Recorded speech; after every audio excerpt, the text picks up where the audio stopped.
The island has been falling for 100 years. But I was about to learn it wasn't falling by accident, and the only person who could prove it was the same person who had destroyed my life. Welcome to Untold Lores, The Last Commission Part 1 of 4. The island has been falling my entire life, and I have never once looked down.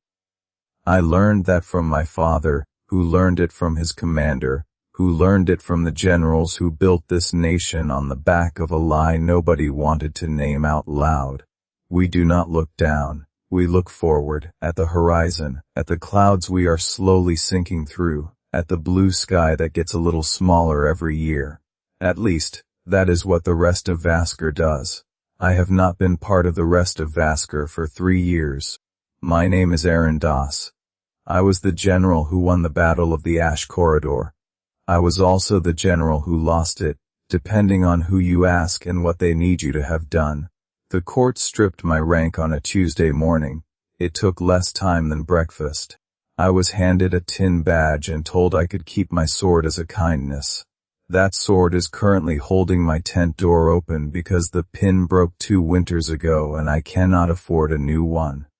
So when the courier found me at dawn and said the high seat wanted to see me, I did not feel hope. I felt the specific dread of a man who knows he is being used for something no one else will touch. The high seat's chamber sits at the center of the island's highest platform, and from the wide windows you can see the ground below with horrible clarity now. Brown and gray, patched with dead forest, much closer than it looked a year ago. I kept my eyes on Counselor Marin as she spoke. She is the kind of woman who chooses every word the way a surgeon chooses a blade, not for drama, but for precision. She told me the island's anchor chain, the massive root, iron link that has always been blamed for our slow descent, was not actually broken, it was cut. She laid a piece of cloth on the table between us. On it sat a single anchor link clean at the break, not rusted through, sheared. Someone cut us loose 100 years ago, and the island has been falling ever since. I asked her who. She said that was my job to find out. Then she said something that stopped me cold. She said the only other person alive who had found this same link, who had followed the same trail, was Saya Voss. I knew that name. I had spent 2 years trying to kill Saya Voss. Saya was a Myrellan agent, a saboteur, the person I was certain had destroyed my supply lines in the Ash Corridor and gotten my soldiers killed. The court disagreed. The court said there was no proof, and without proof there was no Saya Voss, and without Saya Voss there was only my failure and no one else's. I had never stopped believing I was right. Marin slid a second item across the table, a folded note. The paper dark with age but the ink still sharp. 7 words: the chain was cut to stop the war. I did not recognize the handwriting, but I recognized the wax seal pressed into the bottom corner. It was the seal of my father's regiment, my father who died in the Ash Corridor, my father who I had always been told died in a Myrellan ambush.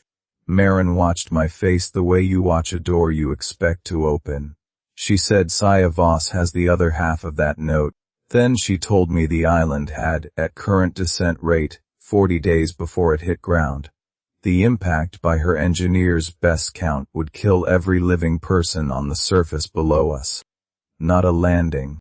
40 days to find out who cut the chain, why they did it, and whether it could be reversed. And my only path to that answer ran through the one person I was most certain had destroyed everything I had ever built. I walked out of the high seat's chamber and stood at the edge of the platform and looked down for the first time in 3 years. The ground was close enough that I could see individual trees. And between 2 of those trees, catching the morning light at a wrong angle, was the shape of a camp. Someone was already down there. Someone had already gone ahead of me, and they had not told Marin. The camp below the island belonged to Saya Voss, and the smoke rising from it was not a fire. It was a signal, already lit, already sending a message to someone I could not see.